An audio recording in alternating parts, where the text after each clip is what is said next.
రేవంత్ రెడ్డి మాట్లాడుతున్నారు, లైవ్ లో చూద్దాం. కంప్లీట్ విచారణ చేసినాక యాంటీ కరప్షన్ బ్యూరో డీటెయిల్తో సహా మొత్తం నివేదిక తయారు చేసి గవర్నమెంట్కి ఇస్తే గవర్నర్ గారి అనుమతికి లేఖ రాసింది. ఆల్మోస్ట్ 3 months అవుతుంది. మేము అరెస్ట్ చెయ్యాలనుకున్న గవర్నర్ గారి అనుమతి ఇవ్వకపోవడంలో అది కూడా అక్కడనే ఆగుంది. మేము చెయ్యాలనుకున్న కుదరదు. ఇంకా కొనసాగింపుగా చెప్పాలంటే ఇక్కడ జర్నలిస్టులు ఉన్నారు, ఆంధ్రప్రదేశ్ రాజకీయాలు కూడా తెలుసు. చంద్రబాబు నాయుడు గారి మీద జగన్మోహన్ రెడ్డి గారు కేసు పెట్టి అరెస్ట్ చేసి జైలు వేసినప్పుడు సుప్రీంకోర్టు ఏమన్నది, నువ్వు గవర్నర్ నుంచి తీసుకోవాల్సిన ప్రొసీజర్ ప్రకారం నువ్వు ప్రొసీజర్ ఫాలో కాలేదు. 17A mandate, you have not taken that permission from the governor, that is why we are going to give a bail అని చెప్పి చంద్రబాబు నాయుడు గారి కేసులో, government of Andhra Pradesh versus Chandrababu Naidu గారి కేసులో సుప్రీంకోర్టు కేటగారికల్ జడ్జిమెంట్ ఇచ్చింది. ప్రొసీజర్ ఫాలో కాలేదు కాబట్టి నువ్వు తీసుకున్న చర్యలన్నీ చెల్లవు అని ప్రొసీజరల్ వయలేషన్ మీద చంద్రబాబు నాయుడు గారికి సుప్రీంకోర్టు బెయిల్ ఇచ్చింది. ఈరోజు తెలంగాణలో అదే తప్పిదం మేము చేయదలుచుకోలేదు. ఒక కేసు సిబిఐకి అప్పచెప్పినా ఇంకొక కేసు మేమే అరెస్ట్ చేస్తాం, అనుమతి ఇవ్వమన్నాం.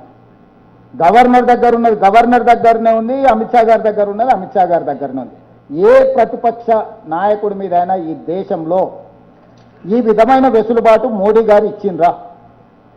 48 గంటల్లో జైల్లో పెడతా అన్న కిషన్ రెడ్డి గారు సిబిఐకి ఇస్తే ఎందుకు మాట కూడా మాట్లాడడం లేదు, పెదవి కూడా కదపడం లేదు? దీన్ని బట్టి మీరు అర్థం చేసుకోండి. చట్టం మేము అది వివిధ సంస్థలు, వివిధ రాష్ట్రాలు, వివిధ దేశాలకు సంబంధించిన అంశాలు ఇన్వాల్వ్ అయి ఉన్నాయి కాబట్టి కాళేశ్వరం సిబిఐకి ఇచ్చినాం. మల్టీ ఏజెన్సీస్ ఉన్నాయి, అందులో వ్యాప్కోస్ ఉంది. వ్యాప్కోస్ గవర్నమెంట్ ఆఫ్ ఇండియా సంస్థ.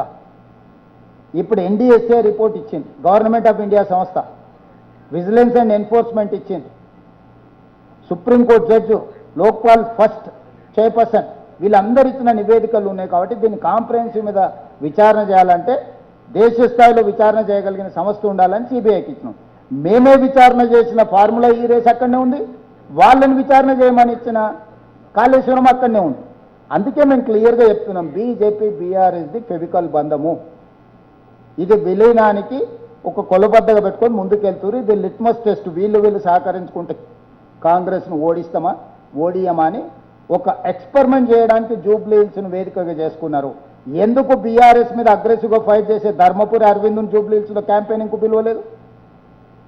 ఎందుకు ఆఖరి నిమిషం వరకు బండి సంజయ్ గారిని రానియలేదు? ఎందుకు పక్కనే ఉంటాడు విశ్వేశ్వరరెడ్డి, ఆయన జూబ్లీ హిల్స్లోనే ఉంటాడు. విశ్వేశ్వరరెడ్డిని ఎప్పుడైనా రానిచ్చిందా? ఎవరెవరైతే బీఆర్ఎస్కు 100% వ్యతిరేకం ఉన్న బీజేపీ పార్లమెంట్ సభ్యులని కిషన్ రెడ్డి గారు ఒక్కరినైనా జూబ్లీ హిల్స్ ఎన్నికలకు రానిచ్చిందా? ధర్మపురి అరవింద్ అయితే అగ్రెసివ్ స్పీకరే కదా, బీఆర్ఎస్ మీద ఒంటికాల మీద లేస్తాడు కదా.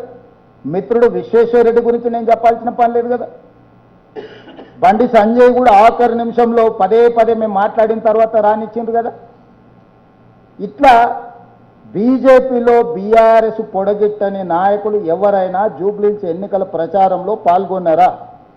చిన్న ఎన్నికలు, కౌన్సిలర్ ఎన్నికలు, సర్పంచ్ ఎన్నికలకు యోగి ఉత్తరప్రదేశ్ ముఖ్యమంత్రిని తెచ్చారు, గుజరాత్ ముఖ్యమంత్రిని తెచ్చారు, నరేంద్ర మోడీని తీసుకొచ్చారు, అమిత్ షాని తీసుకొచ్చారు, కర్ణాటక ముఖ్యమంత్రి, ఇట్లా ఎన్నో ముఖ్యమంత్రులను తీసుకొచ్చి ప్రచారం చేశారు. మీరే గత సాక్షి. జూబ్లీ హిల్స్లో ఒక్క పిట్టనైనా వచ్చి వాలిందా బీజేపీది? ఎందుకు తీసుకొస్తలేడు కిషన్ రెడ్డి గారు? మీరు చెప్పండి. యోగిని ఎందుకు తీసుకురాలి? హిమంత బిశ్వ శర్మని ఎందుకు తీసుకురాలి? అస్సాం చీఫ్ మినిస్టర్ని. పోనీ రేఖా గుప్తాని ఢిల్లీ ముఖ్యమంత్రి గారిని ఎందుకు పిలవలే? ఎందుకు కిషన్ రెడ్డి ఒక మహిళకు కూడా మంత్రి అయ్యలేదని అడగలేదు? ఎందుకు కిషన్ రెడ్డి అక్కడ కాళేశ్వరం అవినీతి మీద మాట్లాడడం లేదు? ఎందుకు కిషన్ రెడ్డి బీఆర్ఎస్ ఫార్ములా ఈ రేస్ మీద మాట్లాడతలేడు? ఎందుకు కిషన్ రెడ్డి సెక్రటేరియట్లో గూళ్ళ కొట్టిన మందిరం గురించి మాట్లాడతలేడు? మందిరం పట్టా మాదే అంటారు కదా బీజేపీ వాళ్ళు. సెక్రటేరియట్లో బోనాలు తీసుకునే దేవతను, 100 ఏళ్ల పైన ఉన్న దేవతను అక్కడి నుంచి తొలగిస్తే మాట్లాడిండ కిషన్ రెడ్డి గారు? అప్పుడు కానీ ఇప్పుడు కానీ ఎప్పుడైనా కానీ? సో దీన్ని బట్టి మీరు అర్థం చేసుకోండి. నేను చెప్పేది ఏంటంటే ఇది సినిమా ఇంకా ఇంటర్వెల్ కూడా రాలేదు. కాకపోతే సినిమా ఎటుపోతుందో ఒక డైరెక్షన్ మనకు అర్థమవుతున్నది. జకీర్ గారు ఒక నిమిషం, జకీర్ గారు సెకండ్ ఏం అడిగారు? సార్ నమస్తే సార్. మంచిదే కదా. ఇప్పుడు కూడా చెప్తున్నా, హిందువులంతా మా కోటేయమని బండి సంజయ్ గారు అన్నారు. డిపాజిట్ పోతే హిందువులు వాళ్ళతో లేరని ఒప్పుకున్నట్టే కదా. ఇప్పుడు డిపాజిట్ వస్తే ఆఫ్ కాదు, మొత్తం ఈ దేశమే కాదు, పక్క దేశం బంగ్లాదేశ్, పాకిస్తాన్ కూడా గెలిచినట్టే బీజేపీ వాళ్ళు. డిపాజిట్ తెచ్చుకోమని ఎట్లనే చేసి జూబ్లీ హిల్స్లో. జకీర్ గారు, సార్, జూబ్లీ హిల్స్ ప్రజల నుంచి కొన్ని డిమాండ్స్ ఉన్నాయి, అంటే కొన్ని విజ్ఞప్తులు ఉన్నాయి. ఒకటి, ఇందులో ప్రధానంగా అడ్వాన్స్డ్ టెక్నాలజీ సెంటర్ యూనిట్ని ఒకటి పెట్టాలని వాళ్ళు అడుగుతున్నారు. అట్లాగే అక్కడ యూత్ కోసం ఇది, తర్వాత ఉమెన్ అండ్ అంటే వితంతువులు, అట్లాగే సింగిల్ మహిళల కోసం department of handloom and textiles ద్వారా ఏదైనా ఒక సంస్థను పెట్టాలని కోరుతున్నారు. అట్లాగే జూబ్లీ హిల్స్ కాన్స్టిట్యుయెన్సీలో ఉమెన్స్ డిగ్రీ కాలేజ్ ఒక డిమాండ్ ఉంది చాలా కాలంగా. అండ్ ఏరియా హాస్పిటల్ కూడా జూబ్లీ హిల్స్ కాన్స్టిట్యుయెన్సీలో కావాలంటున్నారు. జకీర్ గారు, మీరు క్వశ్చన్ విజ్ఞప్తులు కాదు. సో డెఫినెట్ గా జకీర్ గారు, ఏటీసీ ఇప్పుడే మంజూరు చేస్తున్న అడ్వాన్స్ టెక్నాలజీ సెంటర్ మీరు చెప్పారు, ఇమ్మీడియట్ గా మంజూరు చేస్తున్న ఈ వేదిక మీద నుంచి నేను చెప్తున్నా. మిగతా నేను డిపార్ట్మెంట్ కి మీరు ఒక చిన్న చిట్టి పంపండి. ఏమేమి ఇష్యూస్ ఆల్రెడీ స్కూల్స్ కోసం నర్సరీ నుంచి 12th క్లాస్ వరకు సినీ కార్మికులు అక్కడ ఉన్న వాళ్ళకు బ్రేక్ఫాస్ట్, లంచ్ కూడా పెట్టి మంచి స్కూల్ పిల్లలకు గవర్నమెంట్ మంచి ఎడ్యుకేషన్ ఇస్తామని చెప్పినాం. ఇతర మీరు మెడికల్ అండ్ హెల్త్ ఇష్యూలో చెప్తున్నాను. ఉమెన్ డిగ్రీ కాలేజ్ అంటే సిటీలో చాలా కాలేజీలు ఉన్నాయి, ఒక్కొక్క ఏరియాలో కాలేజ్ పెట్టడంలో కొన్నిసార్లు ఫీజిబిలిటీ ఉంటున్నది, ఉండలేదు. నిజంగా అక్కడ పిల్లలు వచ్చి చదువుకుంటారంటే మాకేం అభ్యంతరం లేదు. డెఫినెట్గా వీటన్నిటిని కూడా పరిగణలోకి తీసుకొని జూబ్లీ హిల్స్ డెవలప్మెంట్కు మేము సహకరిస్తాం. ఎమ్మెల్యే ఉంటే నవీన్ యాదవ్ రెగ్యులర్గా జకీర్ గారికి శ్రమ లేకుండా అప్పుడు నవీన్ యాదవ్ ఈ సమస్యలన్నిటిని మా దృష్టికి తెస్తాడు. నవీన్ యాదవ్కి బాధ్యత అప్పచెప్పు.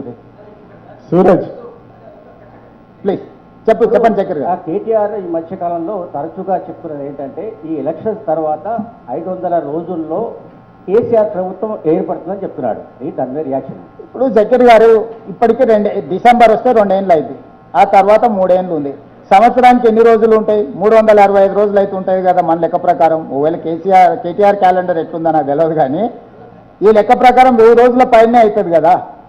ఆయన 500 రోజులు అంటుంటే ఆయన మరి అంటే లెక్కలు ఎట్లేస్తున్నాడో ఏందో నాకు తెలియదు. మరి అమెరికా, ఇండియా ఇటు అటు క్యాలిక్యులేషన్స్ ఇటు చేస్తున్నా, లేకపోతే ఆయన మేల్కతో ఉన్నప్పుడే లెక్కలు పెట్టుకుంటున్నా నాకు తెలియదు. సో 8 సంవత్సరాలు, యు మార్క్ మై వర్డ్, రేపు జమిలీ ఎలక్షన్స్ వస్తాయి, డిసెంబర్లో ఎన్నికలు రావు. 2028 బదులు 2029 జూన్లో ఎన్నికలు వస్తాయి. 2029 నుంచి మళ్ళీ 5 సంవత్సరాలకు ఎన్నికలు జరుగుతాయి. 2034 జూన్. ఈరోజు నేను చెప్తున్నా, నవంబర్ 9, 2025, 2034 జూన్ నెల వరకు కాంగ్రెస్ పార్టీ తెలంగాణలో అధికారం ఉంటుంది. ఇప్పటివరకు నేను చెప్పింది నిజమని నమ్మిన వాళ్ళందరూ దీన్ని అంచనా వేసుకొని ముందుకు వెళ్ళండి. 10 సంవత్సరాలు టీడీపీకి ఇచ్చారు, 10 సంవత్సరాలు కాంగ్రెస్కి ఇచ్చారు, 10 సంవత్సరాలు చంద్రశేఖరరావుకి ఇచ్చారు, 10 సంవత్సరాలు మళ్ళీ ప్రజలు మాకు అధికారాన్ని ఇస్తారు. ఈ 10 సంవత్సరాలలో 100 సంవత్సరాలకు కావాల్సిన అభివృద్ధిని, ప్రణాళికల్ని మేము రచిస్తాం, ముందుకు తీసుకు